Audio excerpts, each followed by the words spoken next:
Informasi berikutnya, Saudara, Lembaga Perlindungan Saksi dan Korban LPSK mendatangi salah satu saksi kunci kasus pembunuhan Vina, Suroto. LPSK akan memberikan perlindungan setelah Suroto memberikan kesaksian dalam kasus Vina.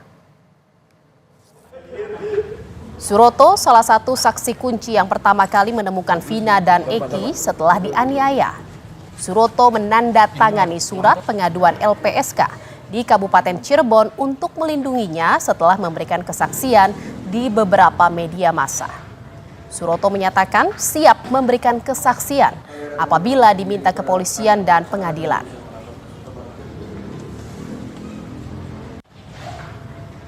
Apa ini KTP saya, cuman aku belum sempat baca.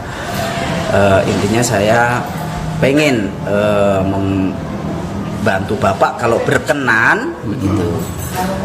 Karena kasus ini kan kasus lumayan besar, Pak. Takutnya Bapak nanti diintimidasi atau diteror atau di apa gitu. Nah, sebelum saya setujuin, saya nanya ke keluarga, nelpon dulu ke keluarga. Itu intinya, yowes nggak apa-apa. Saudara, untuk menuntaskan kasus pembunuhan Vina dan Eki di Cirebon, Jawa Barat 2016 lalu, Polda Jawa Barat membuka layanan hotline. Masyarakat yang memiliki informasi tambahan bisa menghubungi nomor layanan 0822 1112 4007. Seluruh informasi dari masyarakat akan didalami dan diverifikasi supaya bisa dipertanggungjawabkan secara hukum. Membuka hotline informasi pada nomor 0822 1112 4007. Mohon bantuan dan dukungan dari masyarakat apabila ada informasi tambahan. Berkenan menginformasikan kepada kami untuk melengkapi informasi yang ada. Terkait kasus pembunuhan Vina dan Eki, Saudara, Komnas HAM telah meminta keterangan 27 orang sebagai tindak lanjut pengaduan dari keluarga Vina dan salah satu terpidana kasus Saka Tatal kepada Komnas HAM Mei lalu. 27 orang yang dimintai keterangan meliputi para terpidana, keluarga dan kuasa hukumnya, serta keluarga dan kuasa hukum Vina. Komnas HAM juga meminta keterangan dari Dirkrim dan Itwasda Polda Jawa Barat. Melakukan permintaan keterangan terhadap 27 orang di wilayah Bandung dan Cirebon, antara lain para terpidana pembunuhan Eki dan Vina di Rutan Kelas 1 di Bandung dan Lembaga Pemasyarakatan Kelas 2 Bandung, keluarga terpidana di Cirebon, kuasa hukum terpidana di Bandung dan Cirebon, keluarga Vina di Cirebon dan kuasa hukum Vina. Kenapa? Ya, saya mau ngomong nggak ngaku kayak gimana? Ini kan di mana? Pengacara kamu gimana? Ya, seperti ini aja. Jadi nampang aja dia ngomong ke saya itu dengan sedih dan amarah yang keluar dari mereka itu, bahwasanya selama proses pem-BAP-an tadi dia diperlakukan hal yang tidak pantas dan tidak wajar, selalu mendapatkan sebuah bentuk-bentuk kekerasan yang dialami.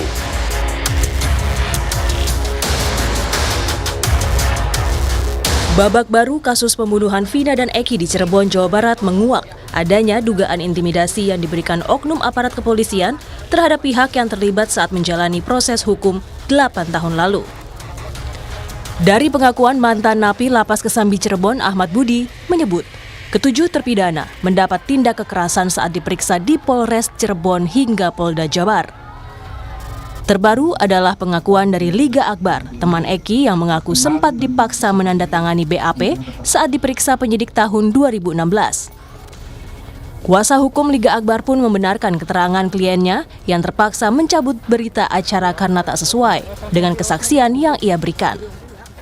Tidak bebas memberikan suatu keterangan, itu malah diarahkan oleh penyidik, ya ditambahkan hal-hal seperti itu. Yang tadinya Liga Akbar ini hanya dimintai keterangan terkait barang bukti yang dipakai oleh Eki dan Vina, tapi malah ditambahkan.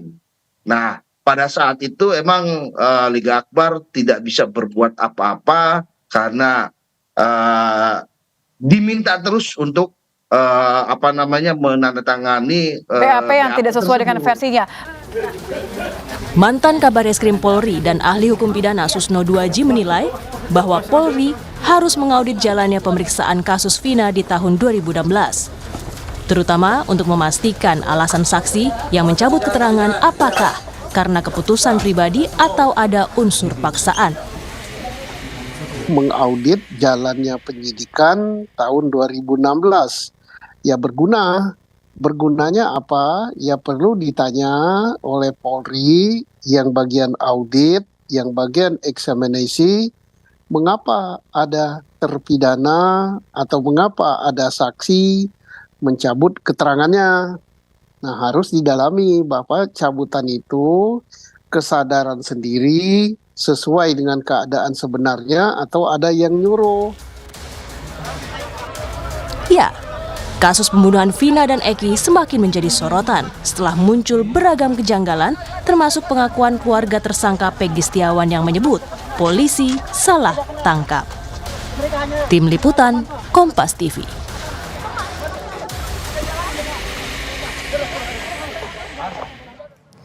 Ya, saudara, selain kejanggalan selama proses hukum kasus Vina, belakangan marak pengakuan saksi hingga terpidana akan adanya intimidasi dari oknum penyidik. Dan kita akan bahas bersama mantan Wakapolri, Komjen Purnawirawan Ugroseno yang sudah bergabung bersama kami di Kompas Malam. Selamat malam, Pak Ugroseno. Terima kasih atas waktunya. Pak Ugro, kita lihat saat ini kasus pembunuhan Vina dan Eki ini nampaknya terus menjadi sorotan dan juga semakin runyam. Ada kejanggalan dan yang terbaru juga ada dugaan intimidasi dari penyidik kepolisian terhadap terpidana dalam kasus ini. Jika ada prosedur yang dinilai tidak tepat dilakukan pada 8 tahun silam ini, Anda melihatnya bagaimana, Pak? Apa yang harus dilakukan polisi dan seberapa urgent Anda melihat desakan untuk dilakukan audit penyidik polisi yang menangani kasus ini? Iya, jadi saya melihat kasus pembunuhan yang direncanakan atau penganiayaan berat yang direncanakan mengakibatkan meninggalnya 2 orang tadi, Vina dan Eki, sebetulnya ini sudah milik dunia kasus ini. Kalau dulu kan hanya milik masyarakat Cirebon mungkin atau Jawa Barat ya. Tapi sekarang milik dunia, sehingga kasus ini harus bisa diungkap sejelas-jelasnya dan sejernih-jernihnya di sini. Jadi jangan sampai keinginan untuk bisa mengungkapkan kasus ini sesuai dengan harapan masyarakat hanya terbentur nanti alasan-alasan baru pihak keterangan saksi mencabut, keterangan terdakwa mencabut dan sebagainya. Sehingga bagi saya sejak awal sebetulnya saya lebih cenderung dibentuk tim gabungan pencari fakta saja, dipimpin seorang bintang 1 di Mabes Polri kan masih banyak yang baik-baik dan sangat baik masih banyak. Sehingga kalau kasus ini terungkap itu akan menciptakan kepercayaan masyarakat kepada polisi akan bertambah. Jadi jangan dianggap bahwa kasus ini hanya diambil 1 orang 2 orang kemudian dianggap selesai, diambil DP selesai, bukan. Ini sudah meninggalkan suatu tanda tanya besar. Kasus ini sepertinya tidak terungkap dengan tuntas seperti itu sih. Ya, jadi ini milik dunia dan jadi sorotan banyak orang, bukan hanya di wilayah Cirebon saja. Jadi memang harus ada tim khusus gitu ya Pak ya, yang untuk menangani kasus ini agar terbuka secara lebar dan juga kepercayaan terhadap polisi ini bisa timbul kembali. Dan apakah Anda melihat dengan kasus yang sekarang saat ini sedang ditangani oleh polisi, yaitu dari Polda Jawa Barat saat ini sedang menangani, apakah memang masih ada yang ditutup-tutupi Pak terkait dengan proses hukumnya, terkait dengan kasus ini?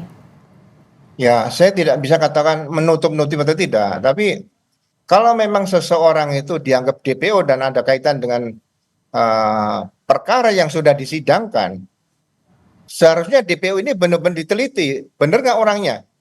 Ditanyakan dulu waktu saat ditangkap misalnya, sesuai dengan KUHP loh ya. Ini ada pasal tentang penangkapan seperti ini, dijelaskan pasalnya dari pihak mana.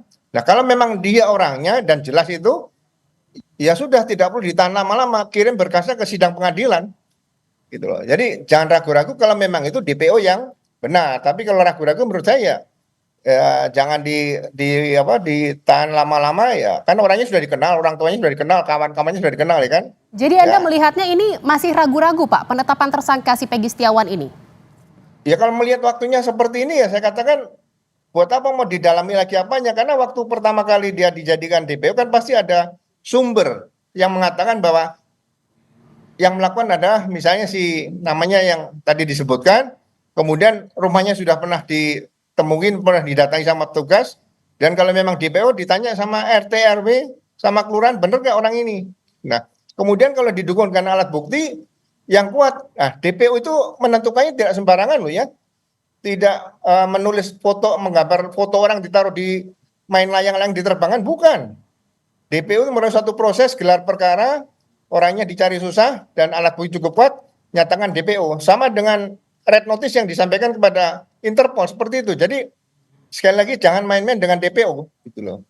Yang jadi sorotan itu kan Pak saat ini bukan hanya dugaan salah tangkap terhadap tersangka Peggy Setiawan ini Pak, tetapi juga ada dugaan indikasi dari intimidasi terhadap terpidana dan juga saksi dari kasus ini. Bagaimana polisi harus menangani ini Pak untuk bisa membenahi pemberitaan yang sekarang beredar seperti itu? Iya, jadi masalah isu yang berkaitan dengan intimidasi mungkin ada, mungkin tidak, saya tidak berani katakan seperti itu, harus melalui suatu survei mungkin ya, bukan saya menghindar ya. Tapi sejak KUHP lahir sebetulnya rutan itu adalah milik Kumham.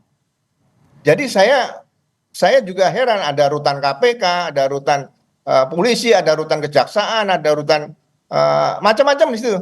Rutan miliknya Kumham, sehingga seseorang kalau sudah ditahan itu ditahan di Kumham. Sehingga kalau mau penyidik mau memeriksa itu datang ke rutan dan memeriksa di situ, tidak boleh dibon dan sebagainya, nggak boleh. Nah ini mungkin ke depan yang diperjuangkan. Nah, bagi saya kalau seseorang merasa diintimidasi ya lebih bagus diam. Makanya kan ada pengacara nih.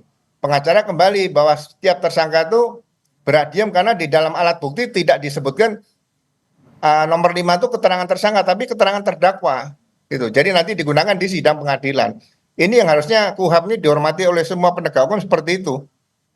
Karena ini kan kita lihat juga sudah runyam gitu ya Pak ya, sepertinya kasus ini mulainya dari mana Pak? Polisi untuk membenahi kasus ini agar bisa terang benderang penanganan kasusnya dan tidak terjadi banyak spekulasi.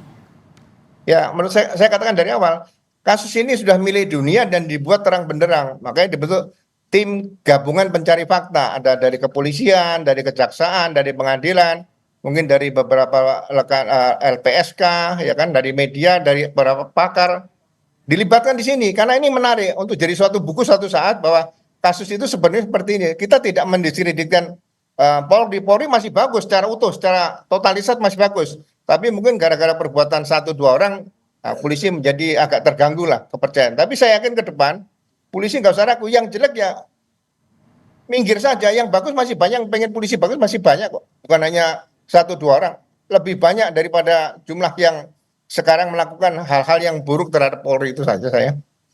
Pak, yang terbaru ini kan Polda Jabar juga sudah membuka hotline pengaduan gitu ya Pak ya bagi warga yang memiliki keterangan terkait kasus ini.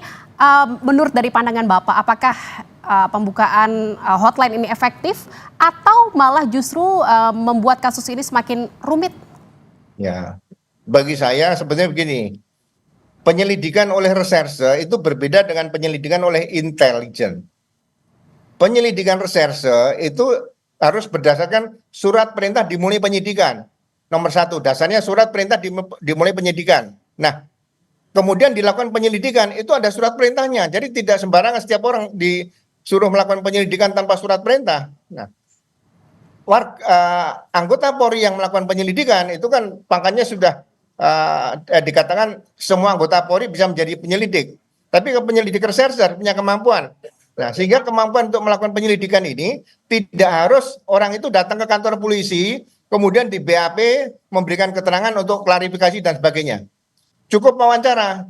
Jadi polisi kan rambutnya yang mungkin rapi, nggak usah yang gondrong-gondrong diikat-ikat seperti itu, nggak perlu. Jadi yang rambutnya rapi, bersih, ya datang ke wilayah korban di situ, kemudian sekitar TKP, menanyakan saja, bawa kertas dicatat saja. Artinya Kemudian dengan dari adanya mana hotline ini Pak bisa membuat polisi membuka fakta-fakta atau bukti baru dan memudahkan dengan penanganan kasus ini, atau memang ini adalah bentuk dari kemunduran dari penanganan kasus ini Pak?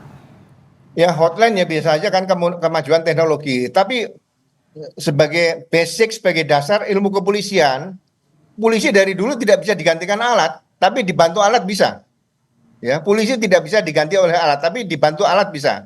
Nah, sebaiknya menurut saya turunkan semua anggota reserse seluruh Jawa Barat, mungkin kalau kurang ditambah Jakarta dan Jawa Tengah, Jogja, yang mampu menyelidiki turun aja, tapi jangan rame-rame bawa kendaraan pakai sirine, nggak usah. Datangnya baik-baik undercover misalnya, ya kan? Jadi nggak usah takut-takut warga situ, mungkin didampingi oleh petugas kelurahan, RT RW, menanyakan aja. Ini kan ibarat menyusun puzzle, jadi harus utuh lagi sehingga dilihat dunia, oh sebenarnya kasusnya seperti ini, itu aja. Baik, terima kasih atas perbincangannya mantan Wakapolri Komjen Purnawirawan Ugro Seno atas bincang-bincangnya di Kompas Malam. Salam sehat, selamat malam.